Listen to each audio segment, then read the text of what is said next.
Welcome to the Livin' in Sedona channel. I'm Cami if you are new here.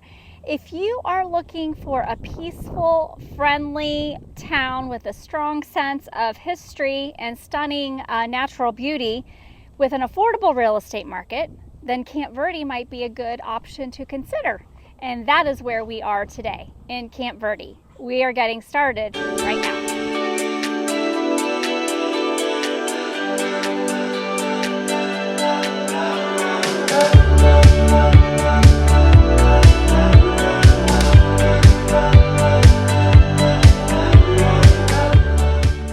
So as you guys know, we have been doing a series on the 5 towns of the Verde Valley, and today we are in Camp Verde. This is going to be the last video in the series, so if you haven't had a chance to take a look at all of the rest of the videos on the specific towns, make sure you do so. It might be surprising to you that some of these towns offer different things, and it might be a good option for you to consider if you want to live near Sedona, but that price point of $1 million for the average home just doesn't fit your budget. Then looking in the surrounding Verde Valley area is a really good option. In fact, I was checking out at Walgreens yesterday, and the couple in front of me was having a chat with the cashier, who said, "Oh, you don't want to live here." We were in Sedona. He goes, "Oh, you don't want to live here. You need to check other towns like Cottonwood, Camp Verde, Ramrock. Those towns are way more affordable." And I just was kind of chuckling to myself because he was right. However, it's not Sedona. So there is a, balancing act of options that you have to consider if you do want to be in Sedona or near Sedona. So today we are in Camp Verde. It is located in central Arizona, making it a pretty good spot for those who want access to larger cities. It's about an hour north of Phoenix. It's about an hour east of Prescott, and you're about 45 minutes away from Flagstaff. So you are really in a location that kind of keeps you out of the hustle and bustle of those big cities, but allows you to be close enough to enjoy the amenities that the cities have to offer. Now, let me just say, Camp Verde is not really, we're not out in the wild, wild west here. It does have some amenities that are in town that you can, have access to. I mean, they have a grocery store, they have several pharmacies, Dollar General, Family Dollar, those types of stores, and definitely some options for you.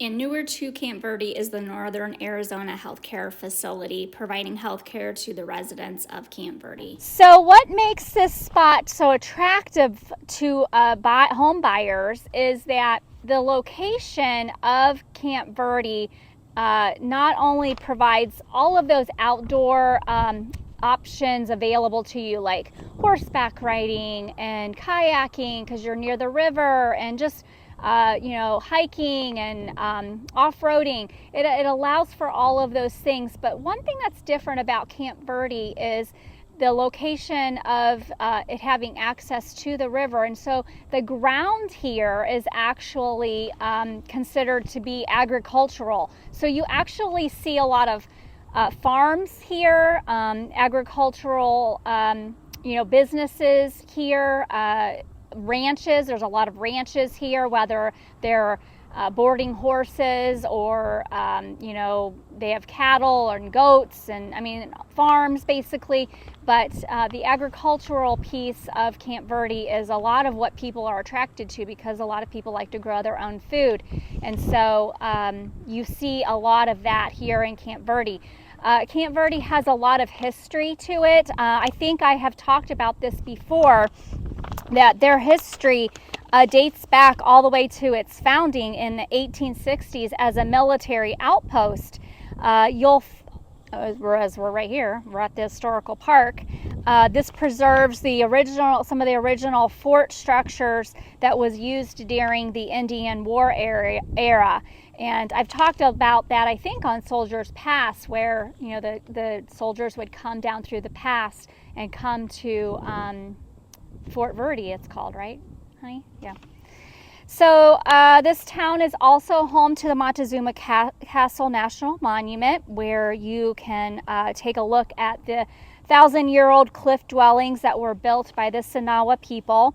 The residents of this town and also of the entire Verde Valley really embrace the Western heritage with local events like Fort Verde Days, which is kind of like like a carnival type of thing.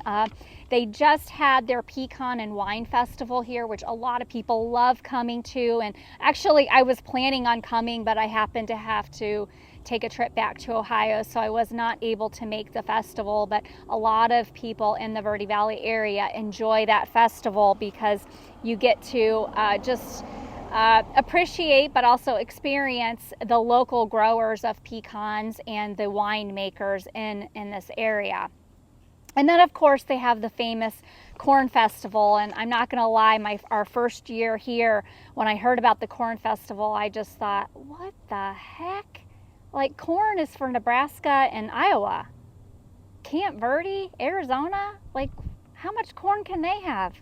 But they celebrate it, and it's like a week-long thing here. So that's in the summer. I believe it's in July. So if you're here and visiting in July, make sure you check to see when the Corn Festival is about. So as you probably have thought, Camp Verde's their economy really is agricultural based and ranch based. So that is a large part of the economy here. The other thing is, of course, tourism with, they've got the wine vineyards here. Also, if you're coming to visit and if you want to have a horseback riding excursion, there's a lot of those places here that offer horseback riding excursions through the desert, which is kind of neat. I've done that with my girls. They also have, like, out of Africa, the wildlife park. The Cliff Castle Casino is also a large part of the economy here in Camp Verde. It is actually owned and operated by the Yavapai Apache Nation. It's located right off on the Indian reservations, just a few miles downtown along I-17. Obviously draws a lot of tourists, but also a lot of locals like to go there to not only enjoy the games, but they have a bowling alley and they have a couple of restaurants, and so it offers a lot of entertainment to the local residents, and so it's really become a boost for their economy here in Camp Verde. So if you wanted to live in Camp Verde, what type of real estate would you be looking at? Well, Camp Verde does offer a very diverse way of living.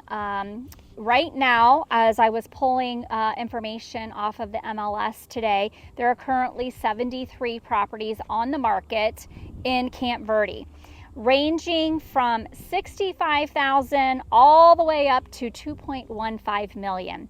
That's quite a big range of numbers there.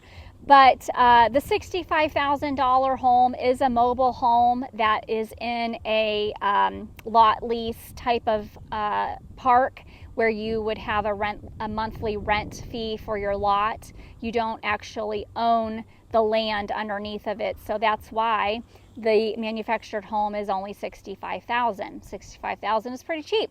But let's say, you were looking for a single family home, you had a family looking for, 3 bedrooms, 2 baths, just in a nice quiet neighborhood. That certainly is available and an option here. That would cost you probably around that $500,000 mark. And then a lot of the higher end properties are really higher end because they're on lots of acreage. So your horse ranches, some of the larger Airbnbs that maybe have, a larger home that they're renting out certain aspects of it, that puts the price point up to that $2 million mark. And I wanted to give you this graph to take a look at the cost of living in Camp Verde. Overall, it is 18% above the national average, a huge chunk of that being the housing market, 54%. But as you can see, utilities and groceries and transportation are about what the national average is. When you think about the price point of the homes in Camp Verde, it still is significantly less than Sedona, and I think even some of the things in Prescott. Prescott is really getting up there, and so Camp Verde is another option to consider, but close enough to Prescott that you could, go shopping. I just want to take a minute to mention the school in Camp Verde. The Camp Verde is served by the Camp Verde United School District, which includes an elementary school, middle school, and high school. The town is also home to Southwest Academy, which is a charter school offering an alternative educational option. But I should have some footage for you. I have to tell you, the first time that I came through here and I passed the school compound, as you can see, it is literally just like a compound. And it's kind of nice because if you do have kids of varying ages, it's kind of nice to know that all the kids are like on this one block. So all of the schools are located basically on this huge block. It's just a big square, and it's surrounded by really nice fields and different baseball fields, soccer fields, and stuff for the kids. So I do feel like Camp Verde is very family oriented, very family friendly. Really try to just provide that environment for families to grow, but have things for them to do. And it's a large district, and I don't know, I was impressed the first time I saw it. So if you have kids, this might be a good option for you to consider. If you're interested in Camp Verde or any of the Verde Valley towns that we have talked about, make sure you reach out. Happy to answer any questions that you may have, and I'm happy to, send you along on a home tour if you wanted to take a look at some properties. Make sure you like, subscribe, and share, and make it a great day at Livin' in Sedona, and I'll see you next week.